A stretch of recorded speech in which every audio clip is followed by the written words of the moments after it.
বাসায় যাইয়ে video edit করব। ভাইজান নিয়ে আসছেন? হ্যাঁ হ্যাঁ ড্রাইভিং লাইসেন্স সবই আছে দেখুন। বিড়েল এমন একটা প্রাণী, এরা শালা মানে মনে উঠলেই ঘুম পড়ে, একে মনে কোনো চিন্তা ভাবনা কিচ্ছু নাই। রুবেল ভাই বললো যে চ্যাম্পিয়নে আসতে, কিন্তু চ্যাম্পিয়নে চলে আসলাম। রেগুলার একটা নির্দিষ্ট পরিমাণ হচ্ছে হাঁটার দরকার, যে হাঁটাটা আমরা হাঁটি না। যে এখানে গাড়িকে ল্যাংটা করে ফেলানো হয়েছে।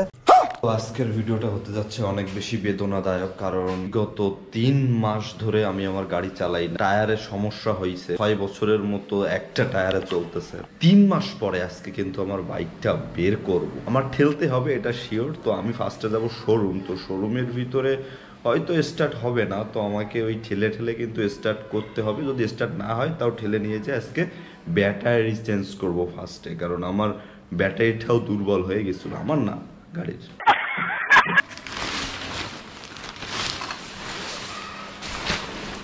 বলে রাখা ভালো, গতদিন একবার এসে আমি খুলেছিলাম, খুলে একটু হচ্ছে পরিষ্কার করেছিলাম, তাও এখনো কিন্তু দেখেন ধুলাবালি লেগে আছে, কালারের অবস্থা অন্যরকম হয়ে গেছে। সো এটা ঠিক করার পর একটা বড় ধরনের সার্ভিসিং করতে হবে।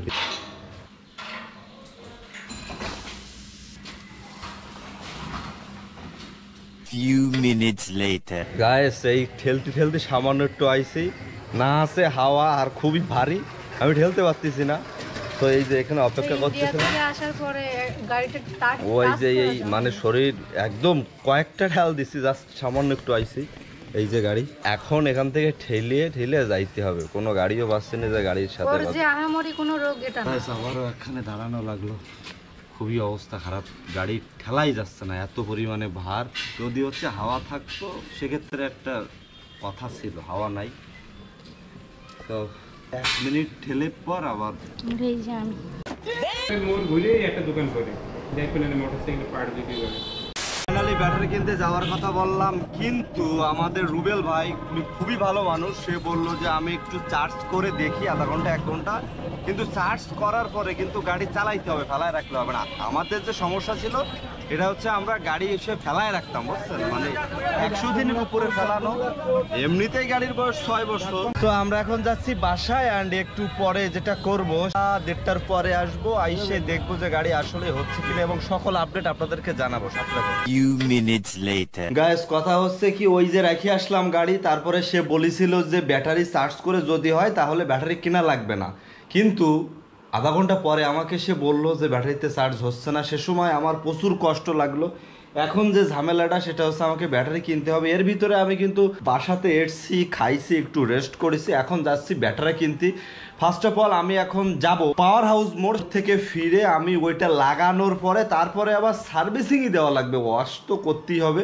100 দিনের উপরে ওই গাড়ি বন্ধ। তো আজকে ওই গাড়িটা যেভাবে আর এই জামা চেঞ্জ করার ভিতরে নাই, একদিন যখন এই জামা গায়ে দিচ্ছি গন্ধ হবে, তারপরে এসে কাচবো, রেখে দিলাম আবার একদিন। আর এই যে সে কিন্তু এখানে এই যে করতেছে,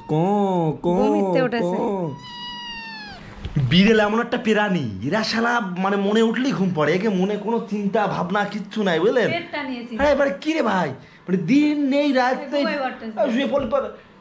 সকালবেলা ঘুমির থেকে উঠেছে, এবার আমিও উঠছি, ঠাস করে আমার সামনে এখানে এইভাবে পড়ে গে, আমি মনে করছি অসুস্থ মনে হয়, এর পরে গায়ে দেখি না ঘুম উঠতে ফাজিল। এই যে দেখো ক্যামেরা দেখলি, দেখো বকে দাও। গাইস কাহিনী হচ্ছে, রুবেল ভাই বললো যে চ্যাম্পিয়নে আসতে, কিন্তু চ্যাম্পিয়নে চলে আসলাম 9 এম্পিয়ারের চ্যাম্পিয়ন। হামকো হবে, হামকো না অন্য কি? হ্যামকো তো ব্যাটারির নাম, মূল কোম্পানি তো আব্দুল্লাহ ব্যাটারি। ও হ্যামকো এইটা কত? এটা যে আব্দুল্লাহ ব্যাটারি, হ্যামকো আব্দুল্লাহ ব্যাটারি। আচ্ছা একটা দেন, 1680 টাকা। রুবেল ভাই কিন্তু ভালোটাই আমাকে আনতে বলছিল, কিন্তু কোনোভাবে আমার কাছে এত টাকা নাই এবং এখন সময়টা খুবই খারাপ যাচ্ছে, সেজন্য কিন্তু কম দামিটা আর কি আনলাম। তো আমি একটু অবাক হয়েছি যে হামকো, সে বললো হামকো সেম ব্যাটারি, কিন্তু তার প্যাকেটের গায়ে কিন্তু শিরোমণি খুলনা লেখা আছে। তো আমি এখন শুনবো যে রুবেল ভাইদের যে আসলে ব্যাটারিটা ভালো কিনা। যেহেতু 1680 টাকা, রুবেলের ভালো হয়তো হবে না, তবে 6 মাস বা 1 বছর যদি চলে সেটা আমার জন্য ভালো হবে, কারণ দুঃখজনকভাবে এখন আমার কাছে টাকা খুবই কম। কাহিনী হচ্ছে গল্লামারিতে নামার পরে আমার কিন্তু এখন হাইটে হাইটে যাইতে হবে, কারণ এখান থেকে যে খরচ 5 টাকা সেটা আমি খরচ করা মানুষ না। আমাদের রেগুলার একটা নির্দিষ্ট পরিমাণ হচ্ছে হাঁটার দরকার, যে হাঁটাটা আমরা হাঁটি না। আমি চিন্তা করলাম যে তাহলে একটু হাঁটি, ঠিক আছে।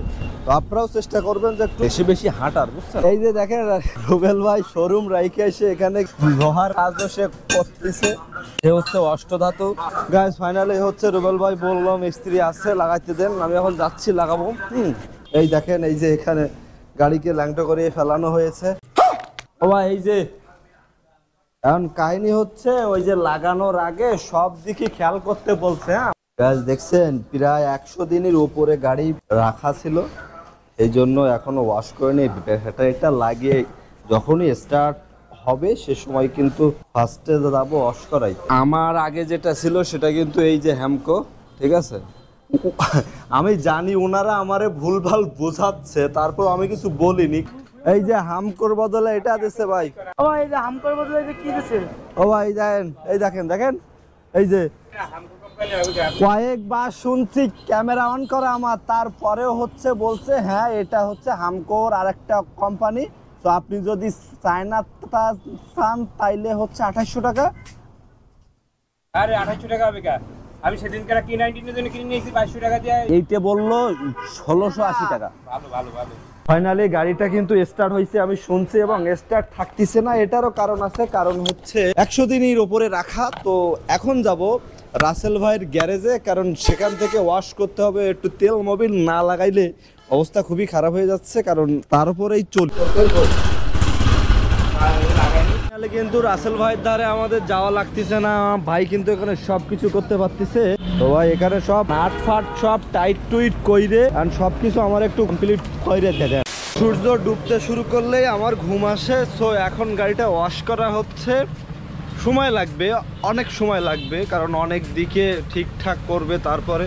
তো আমি একটু যাচ্ছি বাসার দিকে, বুঝছেন, কারণ আমার ভালো লাগতেছে না, একটু শুয়ে থাকবো, রেস্ট করব, তারপরে সন্ধ্যাবেলা আইসে একবারে তেল ঢুকায়ে তারপরে হচ্ছে ফিরবো। Few minutes later. এখন বাজে 7:20 অ্যান্ড 7:20 আমি যাচ্ছি এখন গাড়ি আনতে। এই যে আবারও আসলাম, আবারও একটু রেস্ট ফেস্ট করলাম। ভাই কি একটা অবস্থা, মানে ওইখানে আচ্ছা গাড়িটা আনি, শরীরটা একদম ভালো লাগতেছে না, প্রচুর গরম। ফাইনাল কিন্তু হয়ে গেল, গাড়ি দেখতে পাচ্ছেন ওই যে চলে আসতেছে। আর আজকে একটু ঝামেলা, মানে চারিদিকে এত ঝামেলা ছিল, তারপর গাড়িটা এখন আমি যাব হেলমেট ছাড়া তেল ঢুকাইতে, এবং কাগজপত্র সুই কিন্তু আনিনি।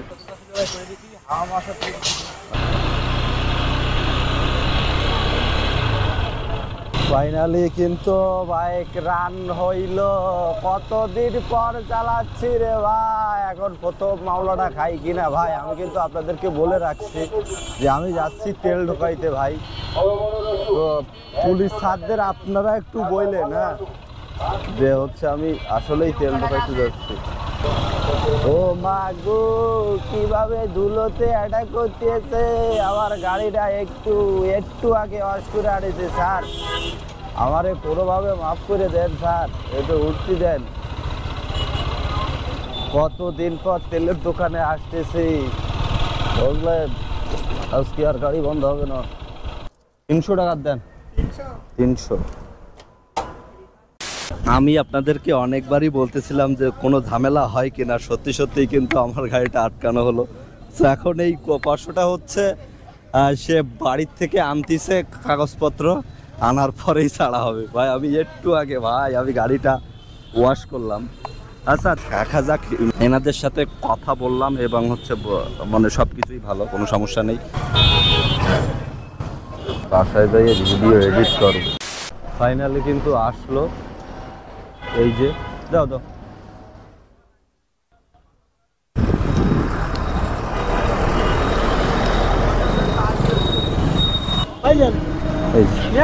হ্যাঁ হ্যাঁ সবই আছে, দেখেন